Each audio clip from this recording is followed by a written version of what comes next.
One of the most common talking points about Brawl when in comparison to Ultimate, or Melee especially, is that the game is slow. And although it certainly does not have the high-octane 700 inputs per minute game speed of Melee Captain Falcon, nor the satisfying combo trees featured in Ultimate, the cast of Brawl is full of its own surprises. What if I told you that Squirtle was the fastest character in the game, not Sonic? That Yoshi has a proper wave dash and a ledge dash. In fact, almost every character in Brawl has some sort of bizarre, forgotten technology, and today, we're gonna crack it all open.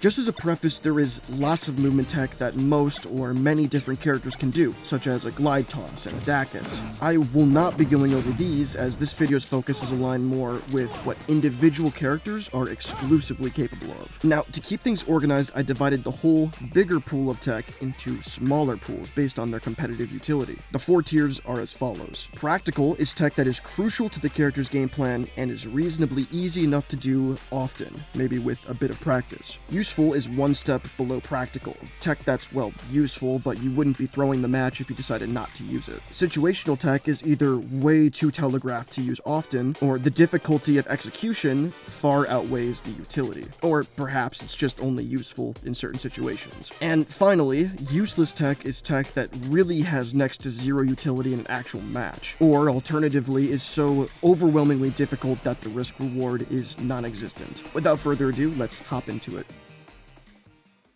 Competitive Brawl tournaments were congested by top tiers, which is really quite the shame because of how outright cool so much of the practical tech is for lower tier characters. By pivoting before pulling a turnip, Peach can carry some of her momentum over, safer than a regular pull, so they call it a free pull. By doing a single foxtrot and then pulling a turnip, you get a bone walk, an extension of the free pull. This is even safer than a free pull, as you can space yourself further away while pulling a free turnip. In Brawl, Pit's arrows don't immediately despawn when they leave the blast zone, like they do in Smoforsh and Ultimate. This allows you to continuously loop several arrows. With practice, this becomes somewhat consistent and can put incredible pressure on your opponent. Pit's up special has windbox properties in Brawl, which allows you to parry, so to speak, close-range moves while giving yourself a nerfed Peach-style float right above the ground. A few top-level Pit mains have been able to utilize these two techniques together to make Pit look like the best character in the game.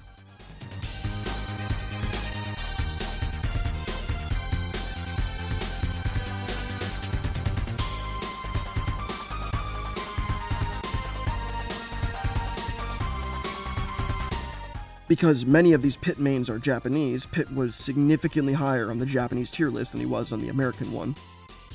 Holding the A button down gives Squirtle some unique properties. When combined with his unique pivot animation and sometimes a well-timed jump, Squirtle suddenly gets a handful of new and very fast movement capabilities. In Brawl, using a move that comes out quickly when launched lets you cut your launch distance significantly. This is a technique called momentum canceling, and every character in the game is capable of doing this. Game & Watch's Bucket, for some reason, takes this to the next level by canceling his momentum entirely. If you start Link's neutral special in the air, it will release the arrow on the frame he lands, regardless of where he was in the animation. This was used as a way to effectively cover his landings, and maybe combo with a bomb to stuff approaches. Crouching after Ike's second jab, specifically, canceled the animation for some reason, which was often used to create a unique jab lock on most characters. Pikachu's quick attack has some of the most absurd qualities in the game, including the ability to cancel all end lag of the attack. It's called the Quick Attack Cancel, often abbreviated to QAC, and it gives Pikachu a true infinite on every character in the game, if you're able to read or react to a missed tech.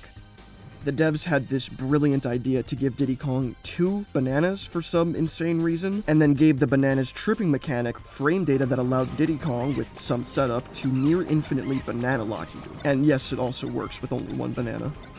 Lucas has some fast and interesting mid-air movement tech that lets him space his aerial specials and fly all around the screen like he's a crackhead.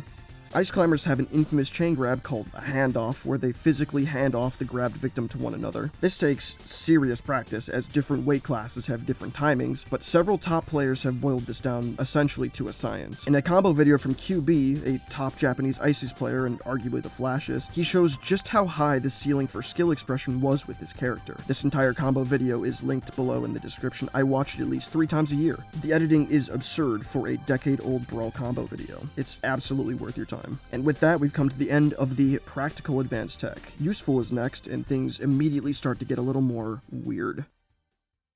Certain characters have odd properties that let them store, for lack of a better word, their jumps or other movement-based attacks. The most famous is definitely the Flight of Ganon, where Ganon seemingly spontaneously launches himself into the air. Just like Fox and Falco, Wolf can shorten his side B with good timing. Scar, yes, that one, of the Bobby variety, discovered an odd interaction when used and shortened against ledge. With practice, Wolf can perform several unusual movement mix-ups at ledge, including some that are clearly glitches. If you use Pokemon Trainer Down Special on a moving platform, the animation is performed instantly, rather than the 2 to 3 seconds it takes doing it normally. For some reason, if you perform a down tilt as Meta Knight and then quickly follow it up with a buffered forward tilt, all 3 of the F-tilt animations are performed at a significantly faster speed than normal, giving Meta Knight yet another option to stuff approaches. Sonic has a technique called the Oval Hop, where double jumping out of a spin dash will launch Sonic, maintaining his ground speed through the air. This tech is incredibly easy to do, and also is featured in Smaforge and Ultimate.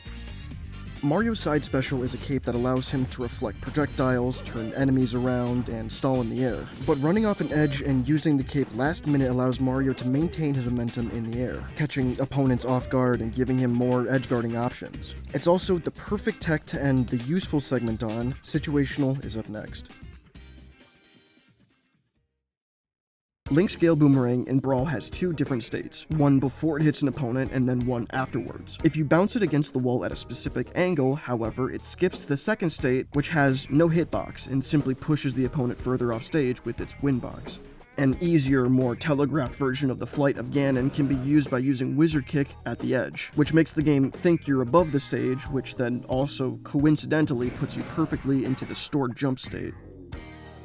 Yoshi has some of the coolest tech in the game. Super Jump is very similar to Flight of Ganon in that it utilizes the so-called stored jump state.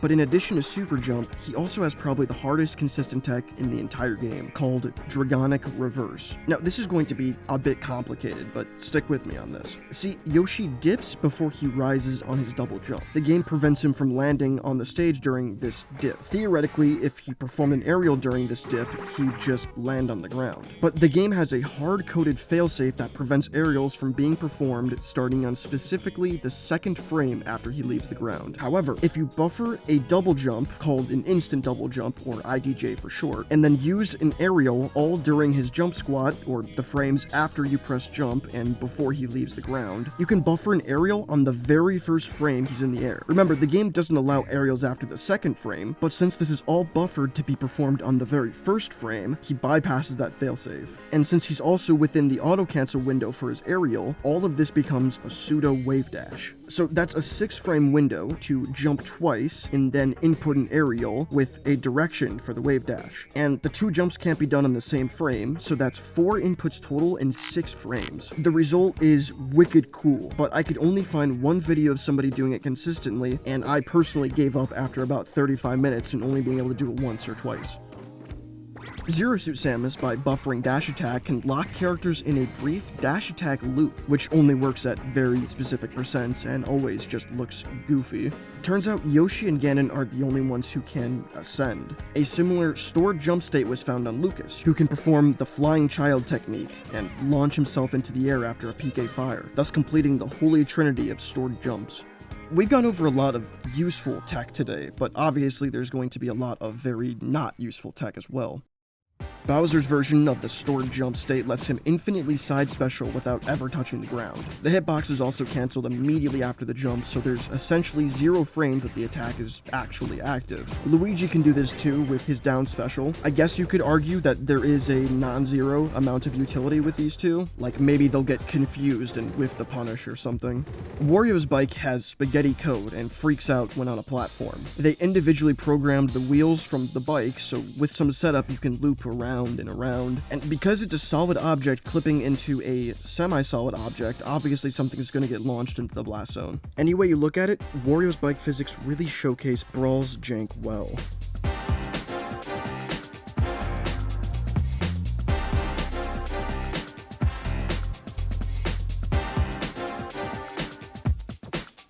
This is unrelated to Wario's bike and this video at large, but you know you can SD with waft in this game from shockingly low heights. It's also only like half as strong as Ultimate Wario waft, so the risk reward just isn't ever there. Sheik's chain jacket is another famous glitch where using side special at the very apex of her short hop replaces the weak hitbox of chain with whatever the knockback of the previous move was. This is absolutely not practical since it's nearly impossible to do consistently. Not to mention Sheik has essentially 0 kill moves, so there's nothing you'd even really want to replace the hitbox with.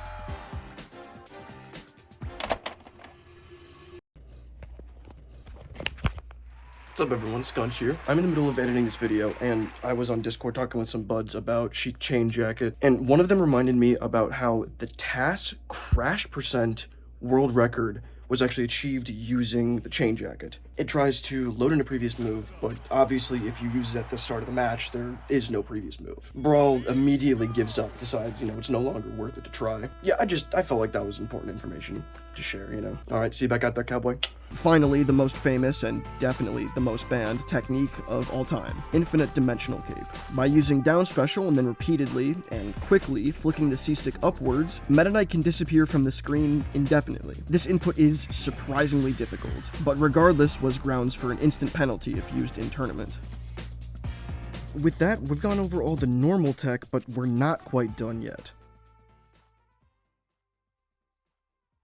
I had to spend hours digging through Smashboard posts, searching vague terms on YouTube, etc, to track down and accumulate all this tech into one video. You can find most Brawl glitches with a simple YouTube search. Someone literally made this 11-part series on Brawl glitches. You can find a link to that playlist in the description. But I found a few deep-cut glitches that I had never seen before. For example, Sonic has an odd relationship with some 45-degree inclines. If you spin dash in certain places, he just does that. And what happens if he hits somebody while doing that? He teleports to the blast zone, obviously. Using Donkey Kong's forward air against a stack of the breakable blocks, and specifically the 1-2 variation of the Mushroomy Kingdom stage, for some reason ladders him up to the top block. And finally, in the depths of Smashboards, I was able to find a Brawl variation of the Ness yo-yo glitch, a famous glitch in Melee. If both the yo-yo and Ness get hit in that order, 1 frame apart while Ness charges his up smash, the yo-yo will begin to exist as its own object with a hitbox. Unlike the Melee variation, however, the yo-yo simply keeps the hitbox and knockback it had while charging, which unfortunately is set knockback, so it doesn't launch them anywhere. As far as I'm aware, this is the only HD footage of this glitch that has ever been released.